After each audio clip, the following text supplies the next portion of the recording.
నీ కొడుకే నిన్ను చంపే రోజు వస్తుంది. చంపుతాడు కూడా, మానసికంగా చంపుతాడు, ఆర్థికంగా చంపుతాడు. నీకున్న డబ్బులన్నీ దోసేసి వేషల పాలు చేస్తాడు. నీకున్న భూములన్నీ అద్దురా, దండం పెడతారా, అద్దురా అని అన్న కూడా వాడు అన్ని దోసేసుకుంటాడు. ఇదంతా భరించలేక అని మీదకి వెళ్తావు, వాడు 2 పెట్లు పెడితే నువ్వు పుట్టుకున్నది అత్తవు, చప్పు చేయకుంటావు. అవునా కాదా? ఈరోజు నీ కన్న బిడ్డలను చూసి నువ్వు మురుతానవా?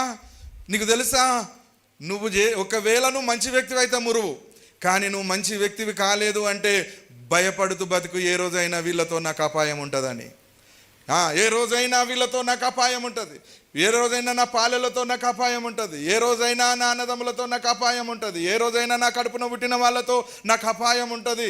నీ తోడ పుట్టినోళ్ళే నిన్ను చంపడానికి వెనకాడనటువంటి దుర్దినాలు రాబోతున్నాయి. ఎందుకు చంపుతారు?